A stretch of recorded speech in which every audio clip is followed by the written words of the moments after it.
Muchas gracias por acercarte y por traernos esta forma de ver la vida de esta manera. Y te presentábamos como sufi islámico.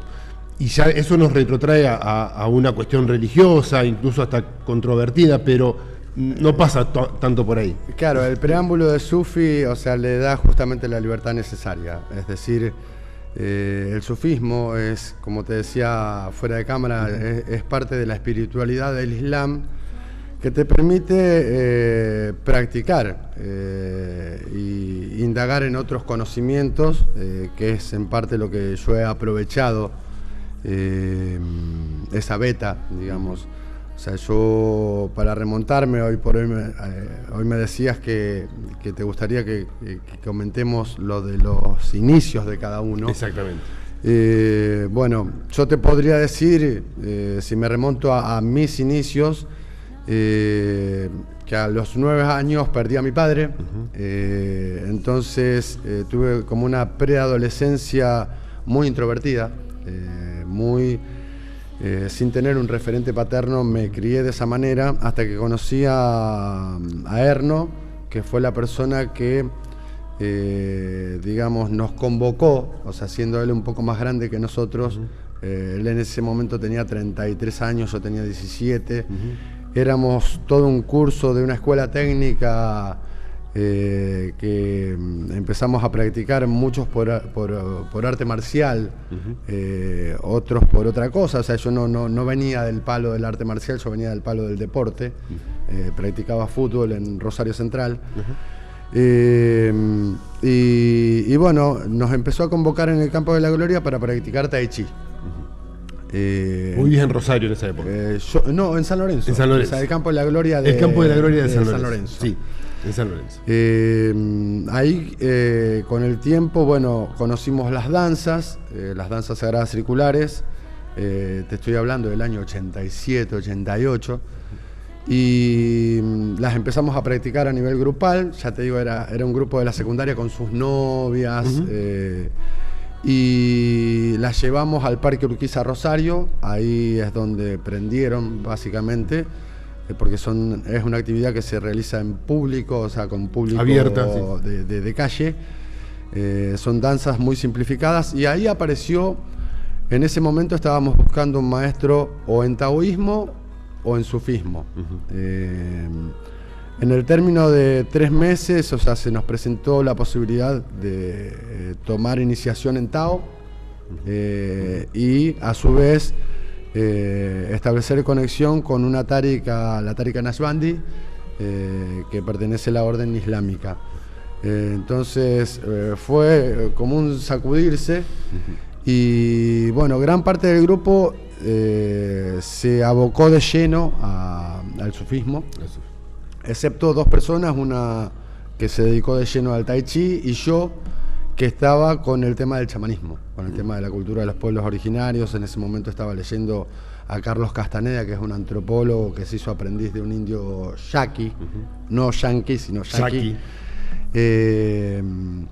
Y bueno, él difundía el conocimiento de los toltecas, o sea, el conocimiento ancestral de los toltecas. A mí me apasionó mucho.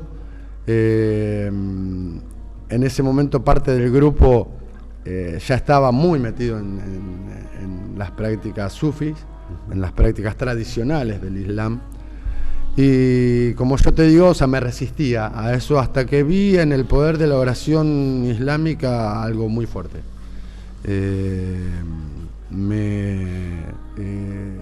Me hice partícipe, bueno, tomé Shahada, que es la iniciación islámica. Es como el bautismo, digamos. Exactamente, es como el bautismo. Te dan un nombre, o sea, mi nombre islámico es Abdurrahim, que quiere decir servidor de la misericordia de Dios. Y bueno, ahí conozco la beta del sufismo, la beta espiritual del Islam, y veo que se pueden practicar ambas cosas, es decir, se puede seguir con el conocimiento chamánico y con el conocimiento sufi. Puede ir en paralelo. Exactamente. De hecho, en una de mis viajes a Chipre para ver a nuestro maestro que dirige la orden a nivel mundial, yo le pedí permiso para difundir, digamos, este tipo de actividades,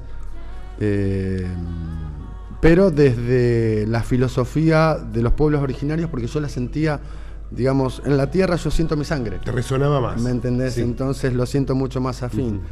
Como hablábamos esta mañana, muchas prácticas pueden ser o parecer diferentes en la periferia, pero una vez que vos las incursionás son lo mismo. Tenés la misma raíz, ¿no? Y exactamente. Es la misma esencia. Es la misma esencia. De la misma raíz. Es la misma esencia. Lo que pasa es que uno va de acá para allá y como en este caso la luz está en el centro, claro. ¿Me entendés? Entonces la verdad está allá. La verdad está ahí.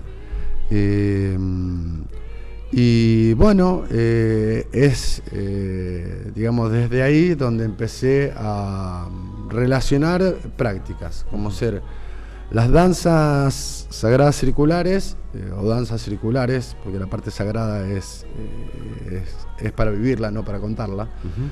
Son una actividad que te permiten armonizar grupos que quizás están practicando otras disciplinas, como ser gente que está practicando yoga, gente que está practicando tai chi, gente que está practicando biodanza, bioenergética, y que por lo general no tienen una actividad en común.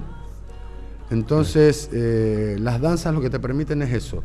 Como no hay una filosofía y como pertenecen a todas las etnias, te permite que nos vinculemos sin palabras y que cada cual traiga su energía y que lo que se comparta sea la energía, no la visión personal de uno, sino tu onda, tu energía. El nivel vibracional. Exactamente. A partir de ahí, o sea, yo me di cuenta que esa actividad servía para armonizar mucho a los grupos y dejarlos en la previa, por así decirlo, de la iniciación de algo. Entonces le incorporé lo que es el tai chi para buscar un poco la armonía en el movimiento personal, el qigong para encontrarse con lo que es la energía de uno, y después cerrar con lo que es mi pasión, o sea, tensegridad, que son ejercicios energéticos fuertes, y ensueño. O sea, el ensueño es una práctica en donde hoy cuando te lo definía a la mañana, me olvidé de comentarte algo. Yo te decía que hay una diferencia muy grande entre lo que es el sueño, que es prácticamente una catarsis del diario vivir, y la ensoñación, que, como te dije esta mañana, es una incursión hacia el mundo de la conciencia, pero no con el simple hecho de ir, asistir y ver, sino con la experiencia de poder traerte energía de allá.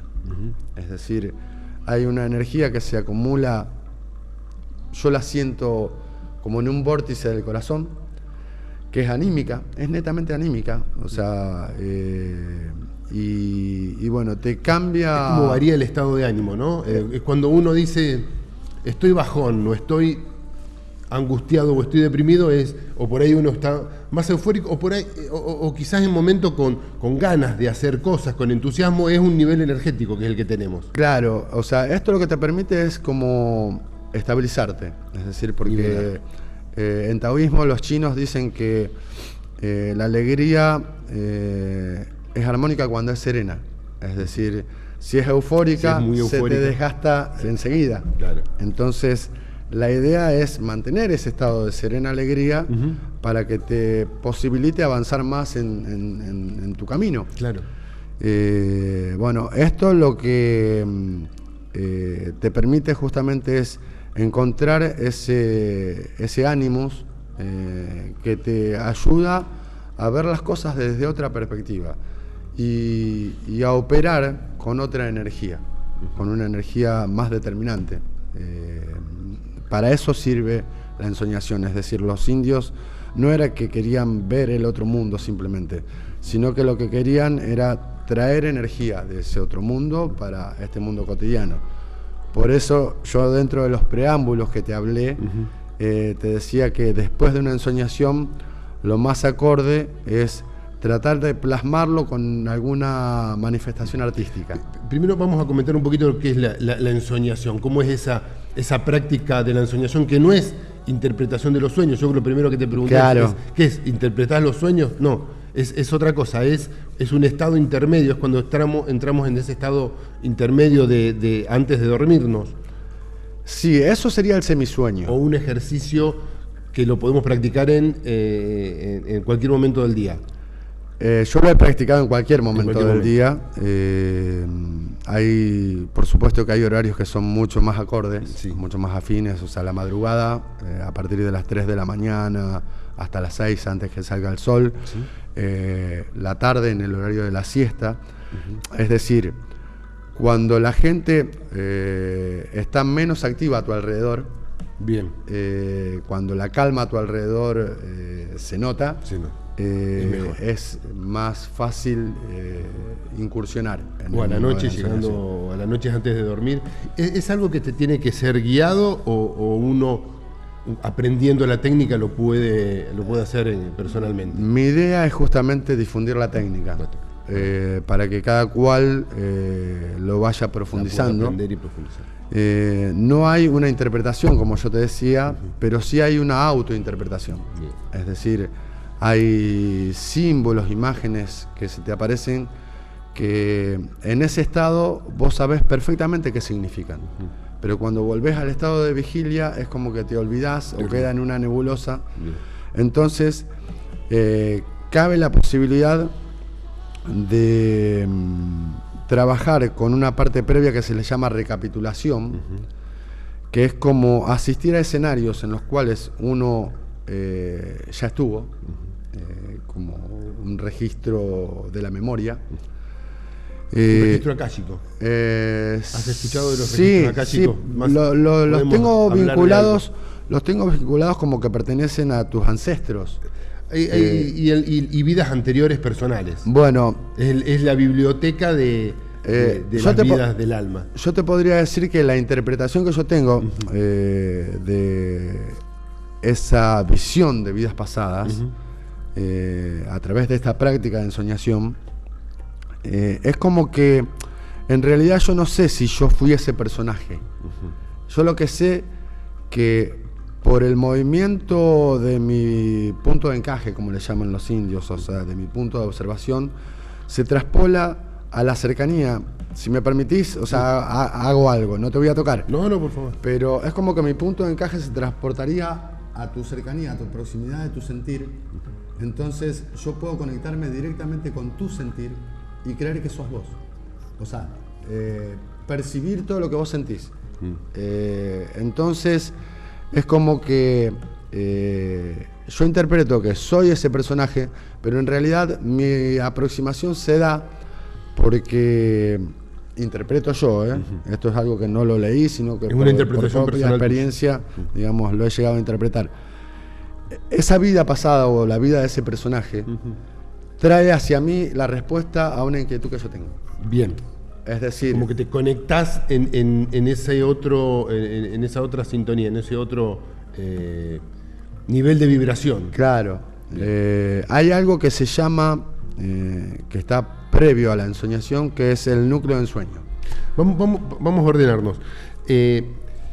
¿Cómo es que entramos a la ensoñación? ¿Por dónde comienza ese ejercicio? Bueno, ¿y en qué consiste, no? Primero entramos con una técnica de respiración. Mira, si me permitís, sí, te hago un remonte histórico. Esa práctica me surgió a mí, o sea, a través de la sugerencia de Erno, esta persona que yo te digo que fue la que nos introdujo en este mundo de jóvenes. En donde en ese entonces practicábamos algo que se llamaba, mirá vos cómo será que casi que me lo olvidé, sueños guiados. Bien. De un un personaje, Silo, que es mendocino, que en la época de la dictadura tuvo que emigrar a España por la persecución. Allá se dedicó más hacia lo que era política, o sea, él tenía todo un estudio de la humanidad. Se dedicó hacia lo que era la política, fue el fundador del Partido Verde, volvió en la época de la democracia y fue el creador acá en Argentina del Partido Humanista. Bien. Se dedicó más hacia la política, Se o sea, dedicó más a la política. Pero en sus inicios, en la década del 70, él creó técnicas que llamó viajes de ensueños guiados. Empezamos con esa práctica, con Erno y con Cuca, que es la persona que se dedicó al Tai Chi.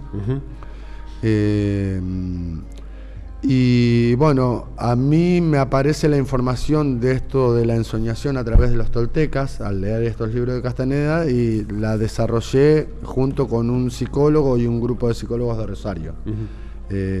Oscar Alemano es el psicólogo al cual le debo la profundización en esta herramienta, ¿no? Y bueno, consiste en lo siguiente, es decir, vos primero necesitas acallar la mente, necesitas parar lo que los indios llaman el diálogo interno. Entonces lo haces a través de técnicas de respiración, vas relajando y armonizando todos los estímulos de tu cuerpo con la respiración, es decir, con la respiración vos podés controlar qué es lo que está pasando en una pulsión que tenés en el dedo gordo, para que se calme. Es como que transportás tu atención con la respiración al dolor y lo anulás. Lo anulás. Lo anulás. Bien. Hay como la ayuda de una afluencia, de una energía que ingresa en el cuerpo al vos calmar la planta de los pies, que es un lugar de reflexología muy importante. Sí. Entonces es como que esa energía va facilitando y favoreciendo la calma del cuerpo. Una vez que la calma llega a cubrir hasta las facciones de tu rostro, arrancando desde la planta de los pies y ir subiendo la tensión, o sea, entramos en una respiración y una técnica de respiración y meditación poniendo la atención en nuestro cuerpo, aislándonos de los... ¿Y qué hacemos con los estímulos? Los pensamientos que nos invaden? Porque yo empiezo con la técnica de respiración y me llega que el jueves tengo que apagar la luz. ¿Qué pasa? Vos, al tener tu atención, porque la mente, digamos... nos boicotea todo el tiempo. Es un bichito que boicotea. Sí. Al tener tu atención puesta en tu cuerpo, no van a surgir esos pensamientos. Bien. Esos pensamientos van a empezar a surgir cuando ya tenés las facciones relajadas, el entrecejo, porque como hablábamos, el punto central del ego está sobre la glándula pineal. Bien. Entonces es como que cuando tenés tu cuerpo relajado hasta esa zona, tenés la posibilidad de tomar posesión o que tu ser, por así decirlo, tome posesión de esa glándula y correr al ego de ese lugar. Una vez que pasa eso, es como que la mente queda en blanco y te da la posibilidad de saltar a un escenario nuevo. En ese escenario nuevo puede aparecer el personaje de ensoñación, al cual muchas veces se lo confunde con uno mismo, sí, que yo te digo. Exactamente. Y se desarrolla una historia en la cual, de hecho, estoy tratando de escribir un libro para poder describir, digamos, las cosas que pasan en ese escenario. O al menos las que te pasaron a vos. Exactamente. Bien. Exactamente. Sí, es muy autobiográfico el libro. Y empezás a desarrollar la historia, que la podés desandar si es que te quedó algo pendiente. Y la podés dejar que se desvanezca y se desintegre, es decir, poder desarrollar la historia de ese personaje hasta sus momentos finales. puede pasar que por falta de energía, por eso es tan importante el tema energético, sí. Te vayas durmiendo y vayas perdiendo, digamos... el hilo de... Exactamente. De esa conexión. De esa conexión. ¿Qué pasa si te dormís? Te dormís. Nada. O sea, si no tenés guía externo, o sea, porque muchas veces nosotros la practicábamos en un principio con un guía externo. Un guía externo y te vuelve a traer cuando estás durmiendo. Exactamente, te vuelve a traer. Si no, desarrollás vos mismo a través de la práctica el férreo propósito de no dormirte. Bien. Otra de las cosas que pueden pasar al inicio es que los estímulos de ese mundo onírico es muy fuerte emocionalmente. Entonces, o te enamorás mucho de lo que está pasando y te vas durmiendo, o te inspira mucho miedo y te despertás de golpe en algo que los indios llaman la caída del cuerpo de ensueño, que es, ¿viste? Esa sensación cuando vos te estás cayendo en la cama y te terminás despierto en la cama, pero sentís como que venías desde otro lugar. Sí. Bueno, eso le llaman el golpe del cuerpo de ensueño, los indios. Una vez transitada esas primeras pericias en las cuales tenés que sortear esos obstáculos, vas desarrollando tu propia dinámica, ¿no? Te das cuenta de que hay algo que se llama núcleo de ensoñación, que si vos previamente a realizar esa relajación empezás o a pensar o a conversar con alguien respecto de algo que vos querés indagar en los sueños, la respuesta aparece. Es como que si tu mente estuviera los últimos registros, una problemática por resolver, haces la práctica y esa problemática se ve develada a través de de la visión de otro personaje. Bien. Por lo menos a nivel vivencial es lo que me ha tocado asistir. Existe algo que, eso sí se lo debo al sufismo, que es la preservación del escenario. Es decir, cuando uno entra en esos estados, uno es muy vulnerable, porque ese mundo existió antes que nosotros y nosotros somos una ínfima figura en él. Sí. Ahí es como que yo siento que estuviera la eternidad misma. Entonces, ahí aparecen, digamos, santos, por así decirlo, que te asisten y te permiten encauzar tu energía para llegar a niveles que por tu propia energía vos no llegarías, a niveles de percepción. Como yo te decía, este ejercicio es algo para traer energía de esos mundos hacia el estado cotidiano. Esas energías te limpian, digamos, te depuran. Bien. Y es, digamos, a través de su asistencia, es como un regalo, ¿me entendés? Es como el recibir un don al cual vos ni siquiera te merecías. Claro. ¿Me entendés? O sí. Yo prefiero elegir que no te lo merecías. que es un regalo de ellos. Es un regalo. Que es un regalo de ellos. Y si está el regalo está porque lo merecías. Puede ser, esa otra manera de ver las cosas. Lo que pasa es que, como te digo, a veces el ego te juega tan en contra que si vos crees que te lo merecías... Es mucho, es demasiado, vos decís. Sí. Por lo menos en mi visión de las cosas. Tu visión de las cosas. Eso es en parte lo que me gusta compartir, es decir, siempre lo hago como hobby. Yo te decía, o sea, esto no tiene ningún rédito económico, es decir, la idea es que sea compartido a través de una vía libre y gratuita, porque muchas de las herramientas que yo aprendí nunca me las cobraron. Claro. En primera instancia. Y en segunda instancia me dan la posibilidad de poder difundirlas bajo el amparo de una tradición, siempre y cuando no haya rédito económico, es decir... Bien. me pusieron, digamos, esa consigna, Sí. que mientras la desarrolle libre y gratuita, estaba esa protección del sufí. ¿En qué consiste esto de esta sabiduría ancestral que nos ahora nos están volviendo a devolver los aborígenes? Mira, yo te digo, y recomiendo mucho la lectura de Carlos Castaneda. Toda su obra, son cerca de 15, 16 libros. Yo recuerdo bien que el chamán, el nahual en realidad, porque es un grado superior de conocimiento, el nahualismo al chamanismo. Al chamanismo.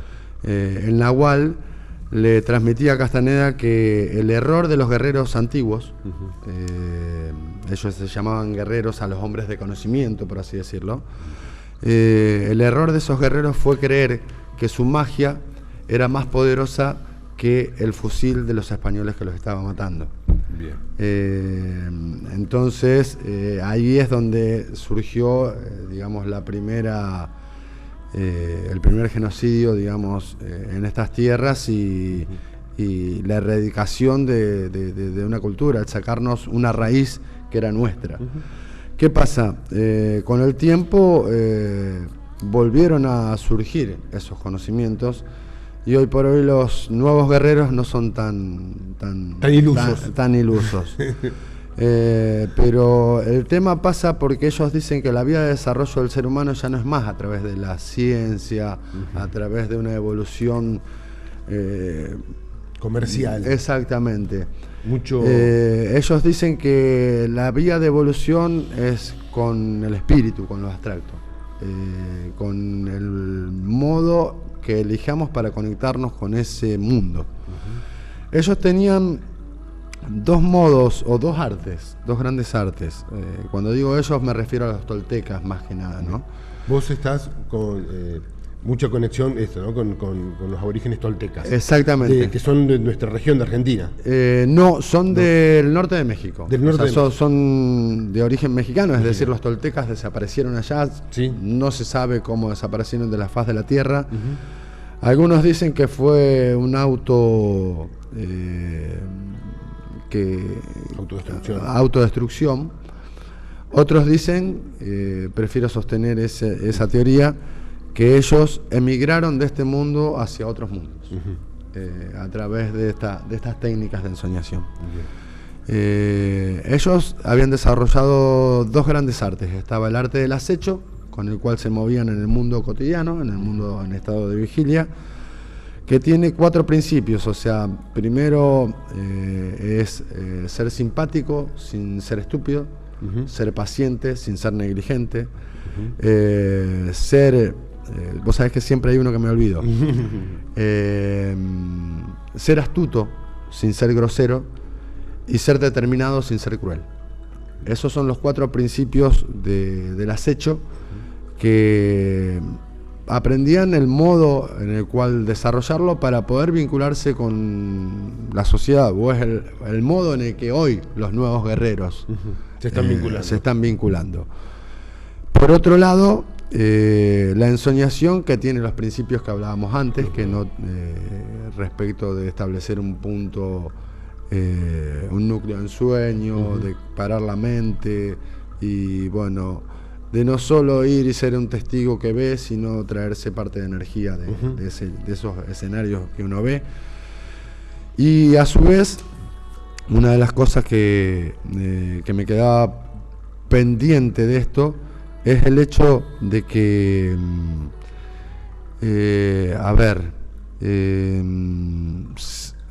se me borró de lo que te iba a decir. Sé que me queda un episodio pendiente, por el hecho de que en la actualidad han adoptado otras formas de transmitir su conocimiento. En aquel entonces ellos formaban grupos de 12, de 24 personas, de la cual emigraba un nahual que establecía un punto de conexión muy fuerte con el mundo abstracto, con el mundo espiritual, y transmitía, guiaba a ese grupo hacia esos mundos, a través de estas dos vías, de estas dos artes. A raíz del acontecimiento de que Carlos Castaneda fue el último de los nahuales, y él no pudo armar un grupo, se interpreta que lo que logró a través de su obra literaria expandirlo, fue difundirlo a nivel masivo. ¿Me entendés? Entonces es por eso que hoy por hoy se considera que hay una nueva forma de transmitir ese conocimiento. Que, como bien vos decías, en aquel entonces se creía que el indio era muy tonto, muy torpe, muy iluso. Y al leer todos estos libros, o sea, yo me doy cuenta de que es y no es. Es decir, comparando el modo de transmisión de conocimiento de la cultura oriental, o sea, los chinos, básicamente los chinos, sí, son muy finos y muy delicados para transmitir la enseñanza. Los indios no es que son faltos de conocimiento, sino que son rudos. Rústicos para la transmisión de la enseñanza. Exactamente. Si vos me permitís, hay algo que se llama eneagrama, que es un estudio de las personalidades en función de 9 puntos, o 9 tipos de personalidades, de las cuales se destacan 3, en la cual el número 3, su característica es el miedo, el número 6, la característica es la duda, porque está más volcado sobre lo mental, el 3 está más sobre lo físico, y la del punto 9, que es el más alto, es la característica del sabio. Si vos me permitís, o sea, describirlo a esto, sí, como lo hacía Don Juan, él decía que la humanidad tan vasta y tan diversa que se cree, está contenida solamente en 3 tipos de personalidades. Está el pedo, el pichín y el caca. Es decir, así de simple. Así de simple. El pedo es el 6, porque es como que vive en una nube de pensamientos, y es vencido por sus dudas. Al tener la dualidad de pensamiento no puede actuar.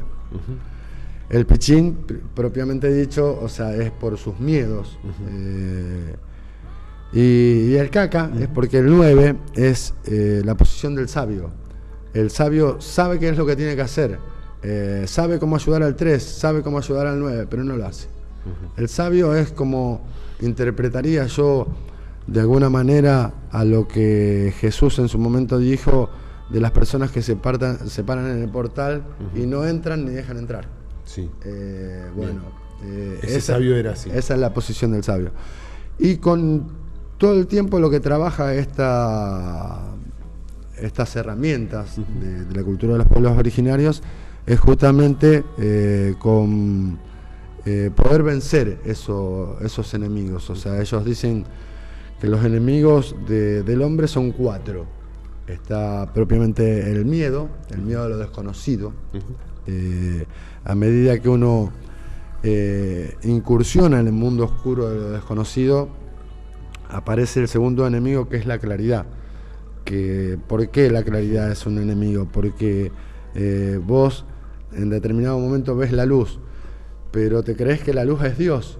Entonces le empezás a hacer alabanza a la luz y lo único que haces es enceguecer tu vista. Cuando te das cuenta de que te podés mover en ese mundo sin miedo, y que si te das la vuelta, esa luz te ilumina el camino. Encandila, claro. No solo no te encandila, sino que te ilumina el camino, usás la claridad a tu favor. Bien. En esa instancia aparece el tercer enemigo del hombre, que es el poder. El poder es, digamos, aquello que hace que vos te distraigas de lo que era tu destino original, y te bifurques en cosas que a lo mejor te generan un rédito momentáneo, un prestigio, algo que lo único que hace es retenerte en ese lugar, sin poder seguir transitando tu destino. Cuando te das cuenta de que te podés mover sin miedo, con la claridad a tu favor y sin tanta injerencia de la tentación de poderes y el ego, aparece el cuarto enemigo, que es irrefutable, dicen ellos, que es la vejez.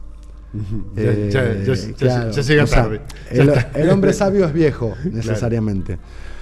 Pero la vejez solamente puede como posponerse los efectos de la vejez en función de la energía que vos acumulaste durante tu juventud.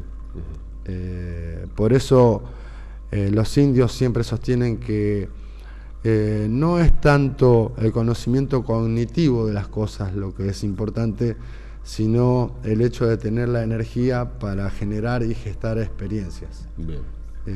O sea, ellos siempre reniegan de la cognición contra el pragmatismo. Por eso dicen que es muy bueno tener una mente casi académica, pero casi académica. Cuando te recibís de médico, te recibís de abogado, te la crees. Claro. Y ese es lo que te condiciona. Muchas veces en estos libros, o sea, Don Juan habla de que tiene más posibilidades de llegar a ser un hombre de conocimiento un niño que está pidiendo en la calle que un erudito. Porque ese niño que está pidiendo en la calle está bien, no tendría que estar en la calle pidiendo, pero está gestando experiencias. Claro. Y que se logra transformar esas experiencias en positivo, claro.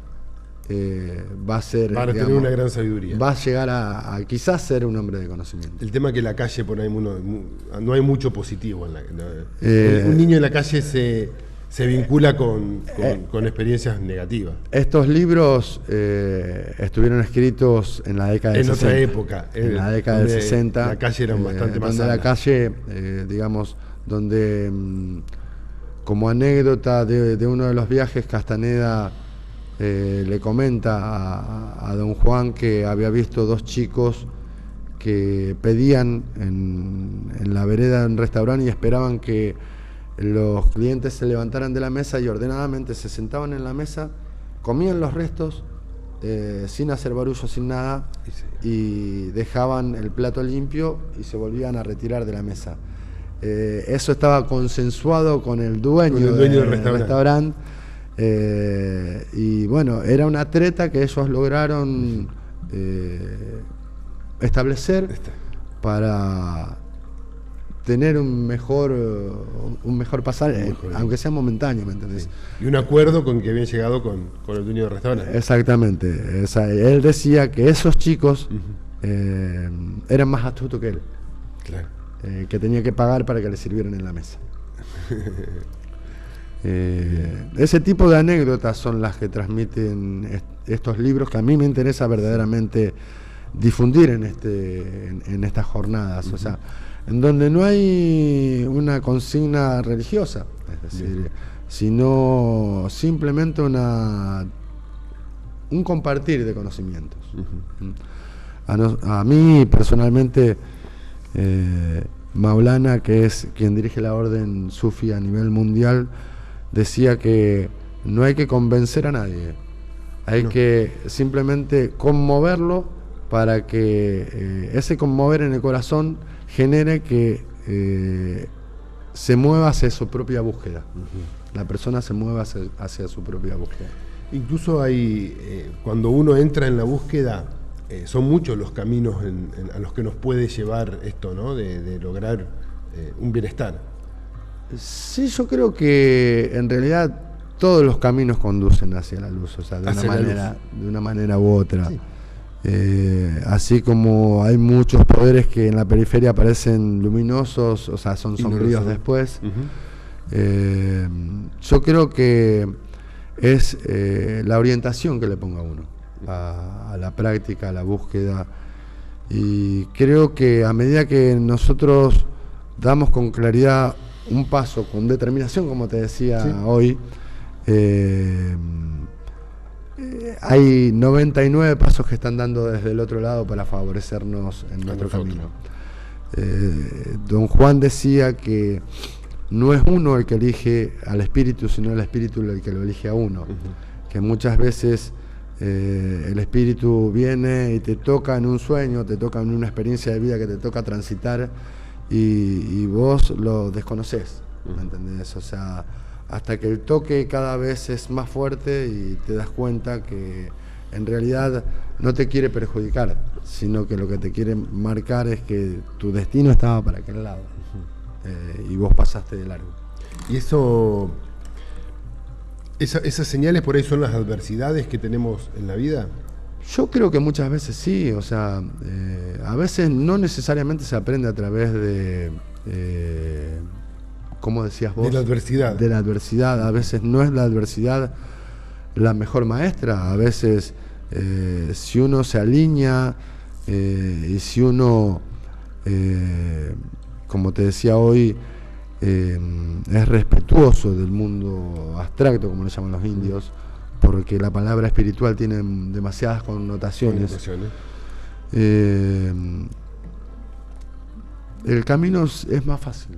O sea, no siempre el camino pasa a través de la rigidez o de la dureza. Ellos también decían que la impecabilidad para con ese mundo es lo que te abre las puertas. No una impecabilidad en el sentido moral de las cosas, sino en el sentido de que yo voy a hacer determinada práctica y voy a tener determinadas vivencias y las voy a valorar, las voy a saber valorar. No cuando me despierte las voy a dejar de lado por creerlas tontas, ingenuas.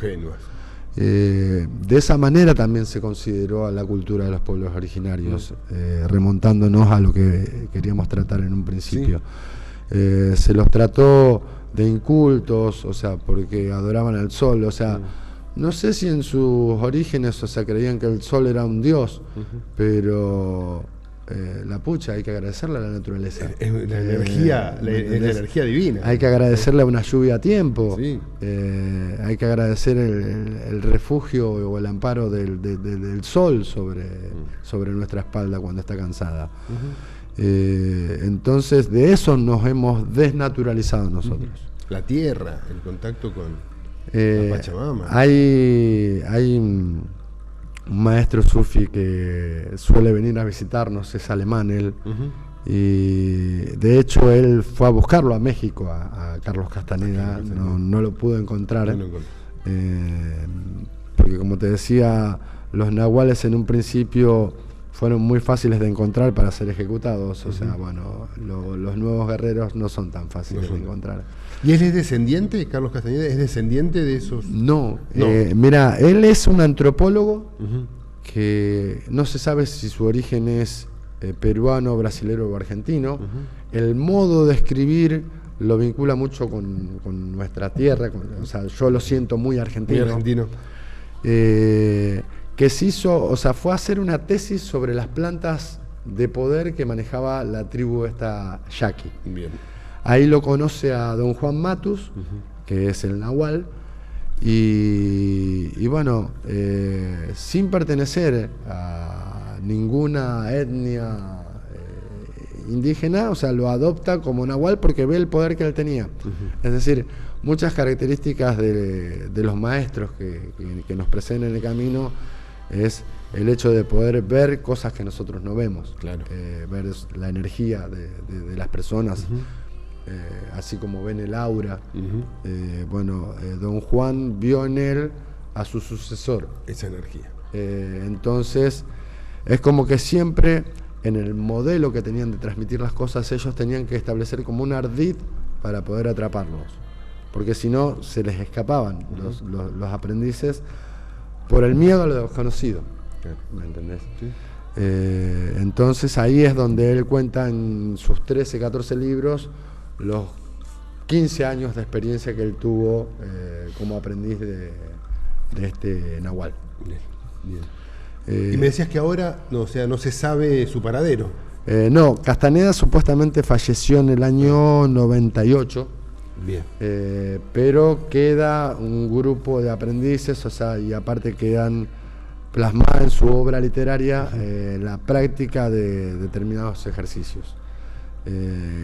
Hoy por hoy está bastante difundido el tema de tensegridad, que es una fusión de palabras. También le llaman pases mágicos, que quiere decir tensión física, o sea, tensión muscular e integridad física.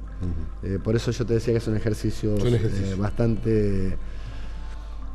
no son toscos, pero sí son... Simples, pero fuertes. fuertes. Lo puede practicar cualquier persona, o sea, tampoco es un impedimento. Las personas más grandes, con menos ejercicio que hagan, recuperan más energía. Porque Esto hay una serie de libros, me decís entonces. ¿Se pueden conseguir esos libros? yo los he conseguido en todo momento. ¿Están disponibles en librerías? Sí, bueno, en Rosario, Buenos Aires, o sea, se consiguen mucho más fácil, o sea, pero... ¿Con cuál recomendás comenzar? Con el segundo. Una realidad aparte. Una realidad aparte. Una realidad aparte.